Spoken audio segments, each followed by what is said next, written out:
Hello students, welcome to MKH. मैं रूबी सिंह आठिया और आज हम करने वाले हैं आपका चैप्टर नंबर 25 जो कि आपकी बुक का लास्ट ही चैप्टर है, हमारी पृथ्वी व अंतरिक्ष। इस चैप्टर के अंदर हम देखेंगे कि जब हम, बेसिक सी बात है कि हम पृथ्वी पर रहते हैं, तो जब हम पृथ्वी की सतह पर खड़े होकर के आकाश में देखते हैं, ऊपर देखते हैं, तो हमें क्या क्या चीज़ें दिखाई देती हैं, उन चीज़ों के बारे में हम यहाँ पर पढ़ेंगे। ठीक है, तो पहला क्वेश्चन अगर आपसे पूछ लिया जाए कि बताइए हमें आकाश में क्या क्या चीजें दिखाई देती हैं, तो आप क्या कहेंगे? पहला क्वेश्चन क्या कहता है कि हमें आकाश में, जब भी आप रात को दिन में आकाश में देखते हैं तो हमें आकाश में क्या क्या दिखाई देता है, हमें आकाश में क्या क्या दिखाई देता है।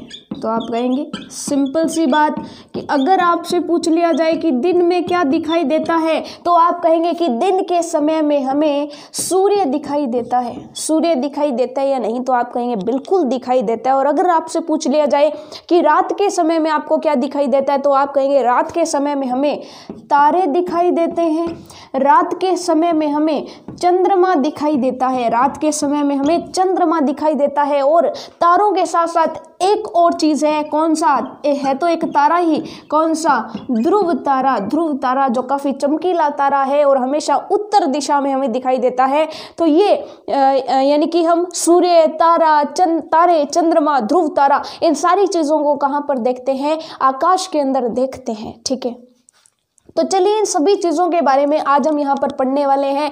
अंतरिक्ष के बारे में पढ़ेंगे, अंतरिक्ष क्या होता है, सूर्य क्या है, तारे क्या है, चंद्रमा क्या है, ध्रुव तारा क्या है। और इसी के साथ साथ एक आपने देखा होगा कि 7 तारों का समूह एक होता है जिसको हम सप्तऋषि मंडल कहते हैं। सप्तऋषि तारा मंडल जिसको कहते हैं, सप्तऋषि तारा मंडल। तो ये क्या चीज़ है, इन सभी के बारे में हम एक एक करके पढ़ने वाले हैं। ठीक है, तो चलिए सबसे पहले हम एक चीज़ पढ़ते हैं कि तारे क्या हैं। तो आपको पता होना चाहिए कि पृथ्वी से जब भी आप अपने चारों तरफ देखते हो, किस समय? रात के समय, क्योंकि दिन के समय सूर्य का प्रकाश इतना ज़्यादा होता है कि तारे हमें दिखाई नहीं देते हैं। ठीक है, तो आप कह देंगे कि रात के समय आपको आसमान में जब देखते हो तो तारे टिमटिमाते हुए नजर आते हैं। ठीक है, सो अगर आपसे पूछ ले कि तारे किसे कहते हैं, तो आप कहेंगे कि ऐसा कोई पिंड जिसका खुद का प्रकाश होता है। सिंपल सी बात है, तारों का खुद का प्रकाश है और वो प्रकाश हम तक पहुंचता है तभी तो हमें वो दिखाई देते हैं। अगर वो अंधेरे में होते तो हमें दिखाई नहीं देते। ठीक है, तो आप कह देंगे कि तारे अगर आपसे पूछ लिया जाए कि तारे क्या है, तो आप कह देंगे रात्रि में आसमान की ओर देखें। रात्रि में जब आप कहाँ देखते हो? आसमान में देखते हो, तो आपको क्या दिखाई देते हैं? टिमटिमाते तारे दिखाई देते हैं। ट्विंकल ट्विंकल लिटिल स्टार दिखाई देते हैं, टिमटिमाते तारे दिखाई देते हैं। तो आप कह देंगे कि हमें रात के समय में टिमटिमाते तारे दिखाई देते हैं। ठीक है, और जितने भी तारे होते हैं वे समय प्रकाशमान होते हैं, मतलब वो और किसी की लाइट उधार लेकर के नहीं चमकते हैं, बल्कि उनका खुद का प्रकाश होता है। तो आप कह देंगे वे समय प्रकाशमान होते हैं, वे समय प्रकाशमान होते हैं। जैसे कि सूर्य भी क्या है? एक तारा है। सूर्य भी एक तारा है। आप कहेंगे ये क्या बता रहे हो, सूर्य तो निकलता है दिन में और तारे आते हैं रात में, तो सूर्य जो है वो एक तारा कैसे हो गया? तो देखिएगा स्टूडेंट्स, एकदम सिंपल सी बात है कि सूर्य भी क्या होता है? सूर्य भी तारा ही है, क्योंकि तारे की क्या खास बात है कि तारा खुद के प्रकाश से चमकेगा। और सूरज किसका प्रकाश लाता है? सूर्य का भी तो खुद का ही प्रकाश होता है। तो सूर्य भी एक प्रकार का तारा है। अब आप कहेंगे कि सूर्य फिर रात को क्यों नहीं दिखाई देता? क्योंकि रात को सूर्य हमारी दूसरी दिशा में चला जाता है। मान लीजिए कि ये धरती है, आप यहाँ पर हो, आप धरती के मान लीजिए इस सिरे पर खड़े हैं, तो सूरज जब यहाँ चला गया तो आपको दिखाई थोड़ी नहीं देगा। ये चीज़ समझ आ गई? तो यहाँ पर रात हो जाएगी और इस समय इस जगह पर दिन हो जाएगी, इसलिए हमें जो है रात को सूर्य दिखाई नहीं देता, लेकिन ऊपर के जितने भी बाकी के तारे हैं वो दिखाई देते हैं। तो आप कह देंगे कि सूर्य भी एक तारा है। और आपको एक चीज़ पता चली कि जितनी भी चीज़ें हैं आकाश के अंदर जो हमें दूर दूर दिखाई देती हैं, वो सारी की सारी क्या है? जो खुद चमकती है वो सारी की सारी क्या है, सारे के सारे तारे हैं जिनका खुद का प्रकाश होता है। ठीक है, तो सूर्य भी एक तारा है। हाँ, ये चीज़ अलग है कि सूर्य हमें बहुत बड़ा दिखाई देता है क्योंकि वो पृथ्वी के पास है, पृथ्वी के नज़दीक है, लेकिन बाकी के तारे बहुत दूर दूर है, इसलिए वो हमें छोटे छोटे दिखाई देते हैं। आपने भी देखा होगा कि कई बार जब बहुत लंबी सड़क पर खड़े होकर के आप देखते हो तो आपके सामने से आपको एक गाड़ी आती हुई दिखाई दे रही है, तो वो गाड़ी पहले आपको छोटी सी लगती है और जैसे जैसे जैसे जैसे जैसे जैसे वो गाड़ी आपके पास आती है वो एक बड़ी गाड़ी बन जाती है। ऐसा ही तो होता है।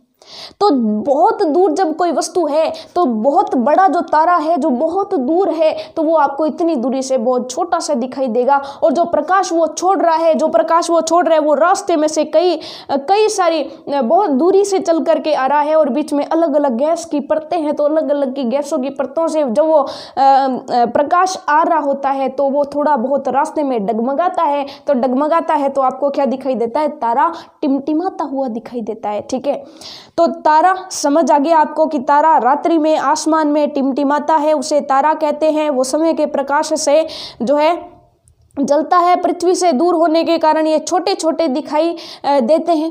अब यहाँ पर क्वेश्चन आता है कि सूर्य भी एक तारा है, ये तो चीज़ ठीक है।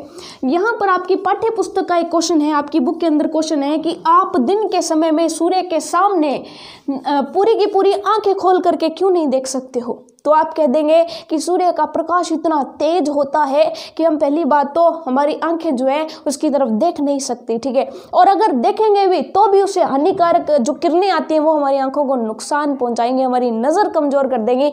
इसीलिए सूर्य को सीधी आंखों से नहीं देखना चाहिए। ठीक है, इसलिए बोला जाता है कि अगर सूर्य देख रहे हैं तो सुबह सुबह देख लो, साथ में सूर्य नमस्कार हो जाएगा। ठीक है, सुबह सुबह जो सूर्य जो है जब उगता है तो आपने देखा होगा कि राजस्थान के अंदर जो है सूर्य को पानी डाल करके सूर्य नमस्कार करने की जो है रीति चलती है। तो वो इस वजह से होती है क्योंकि सूर्य को जब हम गड़वी से पानी डालते हैं, गड़वी से जब पानी डालते हैं तो वो पानी की जो धारा बनती है नीचे, उस पानी के अंदर से जब आप सूर्य को देखते हो तो वो आपके स्वास्थ्य के लिए, आपकी आंखों के लिए बहुत अच्छा होता है। ठीक है, तो ये जो रीति रिवाज है जिसको हम कभी कभार ढोंग पाखंड भी कह देते हैं, उनका कोई ना कोई कारण जरूर होता है। ठीक है, तो जब वो गड़वी से पानी डालते हैं, सूर्य को नमस्कार करते हैं, तो उस समय जब सूर्य उग रहा होता है तो उस समय जो पानी होता है, पानी के अंदर से सूर्य को देखना होता है, और यही जो है रीति रिवाज होती है क्योंकि वो हमारे स्वास्थ्य के लिए लाभदायक होती है। ठीक है, तो ये चीज़ आपको समझ में आ गई।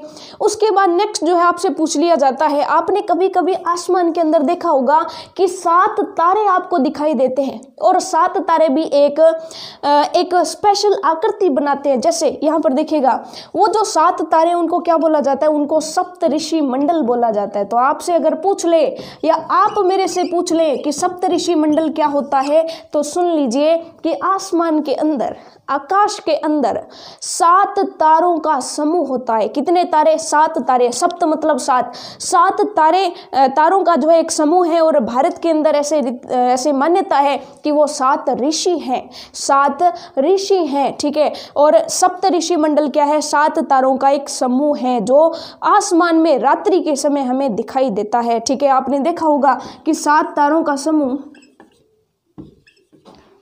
कुछ इस तरह से हमें दिखाई देता है,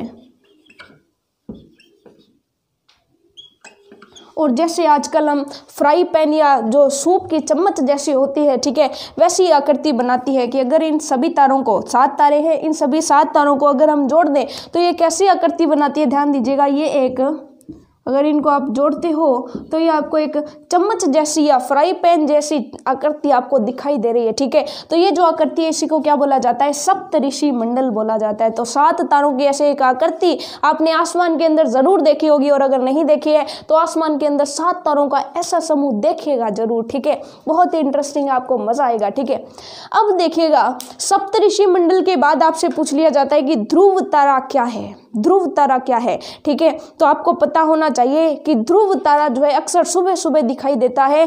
ध्रुव तारा काफी चमकीला और काफी बड़ा तारा होता है। ठीक है, जो हमेशा उत्तर दिशा में दिखाई देता है। देखिएगा, सप्तऋषि मंडल के जो ऊपर के 2 तारे हैं, सप्तऋषि मंडल, इस तारे को थोड़ा सा और ऊपर बना लेते हैं, यहाँ पर ज्यादा समझ आएगा आपको। देखिएगा, ये जो ऊपर के 2 तारे हैं, ठीक है, इन ऊपर के 2 तारों की सीध में, इन ऊपर के 2 तारों की सीध में यहाँ पर एक बड़ा चमकीला तारा होता है जिसको क्या बोलते हैं, इसको ध्रुव तारा बोलते हैं। और ये जो ध्रुव तारा है ये हमेशा ही किस दिशा में रहता है, उत्तर दिशा में रहता है। तो आप कह देंगे, अगर आपसे पूछ लिया जाए कि ध्रुव तारा क्या है तो आप कह देंगे कि सप्तऋषि मंडल के ऊपर के 2 तारों की सीध में एक बड़ा चमकीला तारा हमें दिखाई देता है जिसे हम ध्रुव तारा कहते हैं। ध्रुव तारा तेज चमकता है और ये जो है सदैव किस दिशा में रहता है, ध्रुव तारा सदैव सदैव हमेशा हमेशा किस दिशा में रहेगा, उत्तर दिशा में रहेगा। यानी अगर आप कहीं रात में रास्ता भटक जाते हैं तो देख लो कि ध्रुव तारा किस दिशा में है, ध्रुव तारा जिस दिशा में है वही आपकी उत्तर दिशा होगी। जहां पर आप खड़े हैं वहां से जिस दिशा में आपको ध्रुव तारा दिखाई देता है तो ध्रुव तारे की जो दिशा है वही क्या होती है, हमेशा उत्तर दिशा में होता है। ठीक है, तो ये जो ध्रुव तारा है ये हमें दिशा बताने का भी काम करता है। ध्रुव तारा दिशा बताने का भी काम करता है। ठीक है, तो ये हमने पढ़ा तारे के बारे में, सप्तऋषि मंडल के बारे में, ध्रुव तारे के बारे में। ठीक है, और सूर्य भी तो क्या है, सूर्य भी तो एक तारा ही है। तो सभी तारे जो थे उनके बारे में हमने पढ़ लिया, ये चारों के चारों तारे ही हैं। ठीक है, इसके बाद हमें पढ़ना है चंद्रमा क्या है। कि तारों की बात तो कर ली, सूर्य भी एक तारा है, हाँ वो बड़ा दिखाई देता है, उसका प्रकाश तेज है क्योंकि वो हमारे पास में है, पृथ्वी के निकट स्थित है इसलिए। अब उसके बाद देखिएगा कि रात में जब आप देखते हैं तो तारों के बीच में आपको क्या दिखाई देता है, आप कह देंगे चंद्रमा दिखाई देता है। तारों के बीच में क्या दिखाई देता है, चंद्रमा।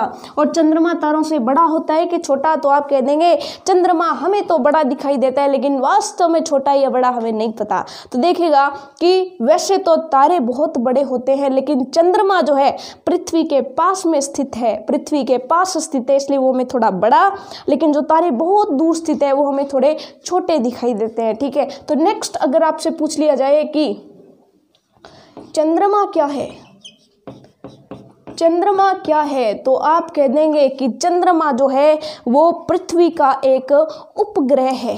अब आप कहेंगे कि चंद्रमा एक तारा क्यों नहीं है। अब जब हमने मान लीजिए सूरज को कह दिया कि सूर्य तारा है तो चंद्रमा जो है वो तारा क्यों नहीं है।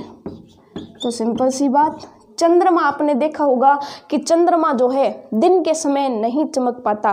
क्यों नहीं चमक पाता, क्योंकि उस पर सूर्य का प्रकाश नहीं गिरता है। ठीक है, तो सिंपल सी बात आप कह देंगे कि चंद्रमा जो है उसका खुद का प्रकाशन नहीं होता है, चंद्रमा का खुद का प्रकाशन नहीं होता है। ठीक है, जब जो है कृष्ण पक्ष आता है, कृष्ण पक्ष आता है या जब अमावस्या होती है तब सूर्य का प्रकाश चंद्रमा पर नहीं गिरता है और सूर्य का प्रकाश चंद्रमा पर नहीं गिरता है। जिस हिस्से में नहीं गिरता वो हिस्सा हमें दिखाई नहीं देता है। ठीक है, तो सूर्य का प्रकाश अगर चंद्रमा पर गिरेगा तभी चंद्रमा दिखाई देगा, है ना। ऐसा होता है ना कि जब आप अंधेरे कमरे में जाते हो, आप टॉर्च जलाते हो, अब टॉर्च का प्रकाश जिस वस्तु पर गिर रहा है वो वस्तु हमें साफ दिखाई देगी, आसपास की वस्तु साफ दिखाई देगी कि आप कहेंगे नहीं दिखाई देगी। तो जो वस्तु प्रकाश के अंदर है वो तो हमें दिखाई देगी, प्रकाश से बाहर जो है वो हमें दिखाई नहीं देगी। तो सिंपल सी बात हो गई कि चंद्रमा जो है, चंद्रमा एक तारा तो नहीं है। फिर चंद्रमा क्या है, तो आपने देखा कि ये है हमारी पृथ्वी, ये है मान लीजिए हमारी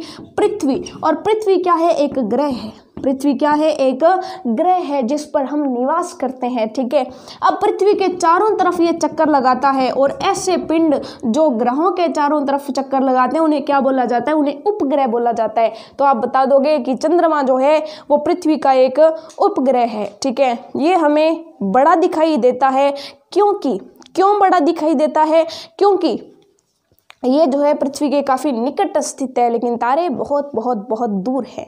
ठीक है, तो ये चीज़ आ गई हमारे जो है, हमने चंद्रमा के बारे में भी पढ़ ली। ठीक है, अब नेक्स्ट हम पढ़ते हैं सौर परिवार के बारे में। किसके बारे में पढ़ते हैं, सौर परिवार के बारे में। आपको पता होगा कि जो सूर्य है उसके चारों तरफ कई ग्रह चक्कर लगाते हैं।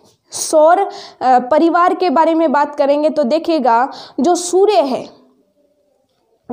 है उसके चारों तरफ 8 ग्रह चक्कर लगाते हैं और ये जो 8 ग्रह और सूर्य है वो एक परिवार का निर्माण करते हैं जिसे सौर परिवार कहा जाता है। ठीक है, तो देखिएगा सिंपल सी बात कि ये मान लीजिए सूर्य है, ये मान लीजिए यहाँ पर साइड में हम सूर्य ले रहे हैं, सन लिख रहे हैं इसकी तरफ। ठीक है, सन है, सूर्य है, तो सूर्य के चारों तरफ 8 ग्रह चक्कर लगाते हैं। कितने ग्रह चक्कर लगाते हैं, 8 ग्रह चक्कर लगाते हैं।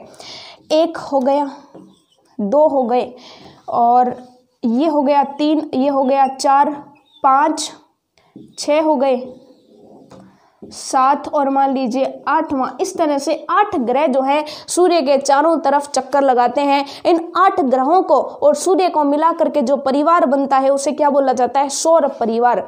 सौर परिवार के अंदर जो ऊर्जा प्राप्त होती है या जो प्रकाश आता है वो कहाँ से आता है? सूर्य से आता है। ठीक है, अब ये जो ग्रह है, अब आपको पता होना चाहिए कि सौर परिवार जो है, सौर परिवार का मुखिया कौन है? तो आपको पता है कि सौर परिवार का जो मुखिया है वो कौन है? जो प्रकाश देता है परिवार को वही तो मुखिया होता है। तो सूर्य जो है सौर परिवार का मुखिया। अब यहाँ से कई सारे क्वेश्चन आपसे पूछ लिए जाते हैं, तो आप कह देंगे कि सौर परिवार का जो मुखिया है वो कौन है? तो सौर परिवार का मुखिया सूर्य है। ठीक है, अब दूसरी चीज हमसे पूछ ली जाती है, दूसरी चीज हमसे पूछ ली जाती है कि बताइए सौर परिवार में 8 ग्रह कौन कौन से हैं? तो आप कह देंगे बुध, शुक्र, पृथ्वी, मंगल। ठीक है, बुध, चलिए यहाँ पर जो है इनके नाम लिख लेते हैं। सबसे पहला जो है वो ग्रह कौन सा है? बुध। दूसरा जो है वो कौन सा है? शुक्र। तीसरा जो है वो कौन सा है? पृथ्वी। चौथा कौन सा है? मंगल। और मंगल के बाद है बृहस्पति। बृहस्पति के बाद कौन सा है? शनि। और शनि के बाद कौन सा है? अरुण है। और अरुण के बाद कौन सा है? वरुण है। ये आपको क्रम याद होना चाहिए, क्योंकि ये आपसे पूछ सकता है कि सूर्य के सबसे निकट कौन है? तो सबसे पास में कौन है? बुध। और सबसे दूर कौन है? वरुण। पृथ्वी कितने नंबर पर है? तो पृथ्वी 1 नंबर पर आ गया, बुध दूसरे नंबर पर, शुक्र, और पृथ्वी कितने नंबर पर है? 3 नंबर पर। आपसे ये पूछ सकता है कि पृथ्वी के आसपास कौन कौन से ग्रह हैं? तो पृथ्वी के आसपास शुक्र और मंगल है। ठीक है, तो ये सारे ग्रहों के बारे में जानकारी हो गई। आपसे कौन कौन से क्वेश्चंस यहां से पूछे जा सकते हैं वो और देख लीजिए। अगर आपसे पूछ लिया जाए कि सबसे छोटा ग्रह कौन सा है, तो आप कह देंगे कि सबसे छोटा ग्रह जो सबसे पास है वो सबसे छोटा है। ठीक है, तो अगर आपसे पूछ लिया जाए कि सौर परिवार का सबसे छोटा ग्रह है, सबसे छोटा ग्रह है, तो आप कह देंगे कि जो बुध ग्रह है, कौन सा ग्रह? बुध ग्रह है, वो सबसे छोटा ग्रह है। ठीक है, बुध ग्रह जो है वो सबसे छोटा ग्रह है। अगर आपसे पूछ लिया जाए सबसे बड़ा, तो सबसे बड़ा जो ग्रह है, सबसे बड़ा जो ग्रह है वो कौन सा है? तो आप बता देंगे कि जी सबसे बड़ा जो ग्रह है वो बृहस्पति ग्रह है। सबसे बड़ा अगर पूछ लिया जाए, सबसे बड़ा ग्रह आकार में सबसे बड़ा, तो आप कह देंगे सबसे बड़ा जो है वो बृहस्पति ग्रह है। कौन सा? बृहस्पति ग्रह। अगर पूछ लिया जाए सूर्य के सबसे नजदीक, तो सबसे नजदीक भी कौन है? सबसे नजदीक भी बुध है। लेकिन सबसे दूर अगर पूछ लिया जाए कि सबसे दूर कौन सा है, तो आप कह देंगे सबसे दूर जो है वो कौन सा है? वरुण है। सर्वाधिक दूर, सर्वाधिक दूर जो ग्रह है वो कौन सा है? वरुण ग्रह है। तो ये बात हो गई सौर परिवार के बारे में। हमने 8 ग्रह पढ़ लिए, सूर्य का परिवार पढ़ लिया। तो ये था सूर्य का पूरा पूरा परिवार, 8 ग्रह। पृथ्वी कितने नंबर पर है? 3 नंबर पर है। ठीक है, तो ये सारी की सारी चीजें हमने बहुत ही अच्छे से पढ़ ली हैं। अब हमारी पृथ्वी तो हमने पढ़ ली। नेक्स्ट पार्ट आता है कि अंतरिक्ष क्या है? अंतरिक्ष क्या है? तो देखिएगा, रात के समय में आप बाहर चले जाते हैं, रात के समय में आप बाहर चले जाते हैं और खुले आसमान में देखते हैं, तो खुले आसमान में आपको क्या दिखाई देगा? तो आप कहेंगे हो सकता है आपको चंद्रमा निकला है तो चंद्रमा दिख जाए। और क्या दिखेगा? तारे दिखेंगे। इसके अलावा क्या दिखेगा? तो आप कह देंगे इसके अलावा काला काला स्थान दिखेगा। तो ये जो काला काला रिक्त स्थान है, खाली जगह है, इसी को क्या बोला जाता है? इसी को अंतरिक्ष बोला जाता है। तो अगर आपसे पूछ लिया जाए कि बताइए अंतरिक्ष क्या है, अगर आपसे क्वेश्चन पूछ लिया जाए अंतरिक्ष क्या है, तो आप कह देंगे कि पृथ्वी के चारों ओर का जो रिक्त स्थान है उसी को क्या बोला जाता है? अंतरिक्ष बोला जाता है। अंतरिक्ष क्या है? पृथ्वी के चारों ओर का रिक्त स्थान। मान लीजिए कि बहुत सारे तारे हैं पृथ्वी के आसपास, तो तारों के बीच की ये जो खाली जगह बची हुई है, जो काली काली आपको दिखाई देगी, वो क्या हो जाएगी? अंतरिक्ष आपको दिखाई जो है अंतरिक्ष उसको कहा जाएगा। और अंतरिक्ष में जाने के लिए क्या आप हेलीकॉप्टर या हवाई जहाज पर चढ़ करके अंतरिक्ष में जा सकते हो क्या? तो आप कह देंगे नहीं, हेलीकॉप्टर या हवाई जहाज से अगर हमें, ये है हमारी पृथ्वी, पृथ्वी के एक शहर से दूसरे शहर में जाना है तो हम हेलीकॉप्टर हवाई जहाज से जा सकते हैं, लेकिन अंतरिक्ष में जाने के लिए स्पेशल यान होते हैं जिनको क्या बोला जाता है, अंतरिक्ष यान बोला जाता है। क्या बोला जाता है, अंतरिक्ष यान। क्योंकि आपको पता है कि अंतरिक्ष के अंदर गुरुत्वाकर्षण नहीं होता है, गुरुत्वाकर्षण नहीं होता है तो चीज़ें उड़ने लगती हैं, ठीक है, उनको धरती पकड़ के नहीं रखती है, पकड़ के नहीं रखती है तो सारी चीज़ें उड़ने लगेगी, और जब सारी चीज़ें उड़ने लगेगी तो क्या होगा, वहाँ पर रहने के लिए, भोजन करने के लिए और कई सारी बहुत सारी जो है सुविधाएं जिस यान में पाई जाती है उसे क्या कहते हैं, अंतरिक्ष यान। तो अगर आपसे पूछ लिया जाए कि अंतरिक्ष यान क्या है तो आप कह देंगे कि अंतरिक्ष में जाने के लिए विशेष यान की जरूरत होती है, और ये जो यान है इसके अंदर बहुत सारी पावर भी चाहिए होगी उसको इतना ऊपर भेजने के लिए, ठीक है। तो अंतरिक्ष में जाने के लिए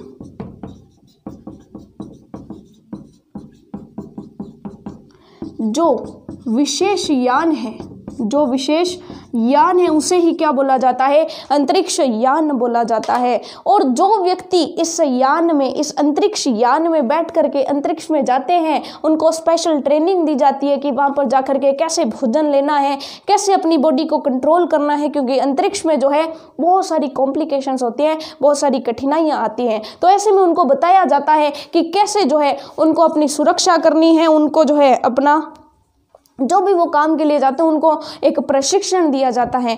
तो आपसे पूछ लिया जाता है कि अंतरिक्ष यान में जो व्यक्ति अंतरिक्ष में जाता है उसे क्या बोलेंगे, तो आप कहेंगे उसे क्या बोला जाएगा, अंतरिक्ष यात्री बोला जाएगा।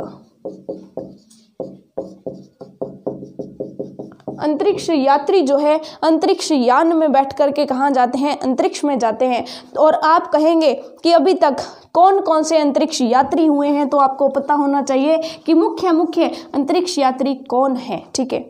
तो आपको पता है, अगर पूछ लिया जाए कि चंद्रमा पर सबसे पहले पैर किसने रखा, अगर आपसे पूछ लिया जाए कि चंद्रमा पर सबसे पहले पैर किसने रखा, तो आप कह देंगे कि नील आर्मस्ट्रांग ने जो है सबसे पहले चंद्रमा पर पैर रखा। लेकिन हम बात कर रहे हैं भारत के अंतरिक्ष यात्रियों की, किसकी बात कर रहे हैं, भारत के अंतरिक्ष यात्रियों की। तो आपसे अगर पूछ लिया जाए कि भारत के अंदर कौन ऐसा अंतरिक्ष यात्री है जिसने सबसे पहले चंद्रमा पर पैर रखा, तो आप कह देंगे कि भारत में राकेश शर्मा जो है, कौन है, राकेश शर्मा, राकेश शर्मा।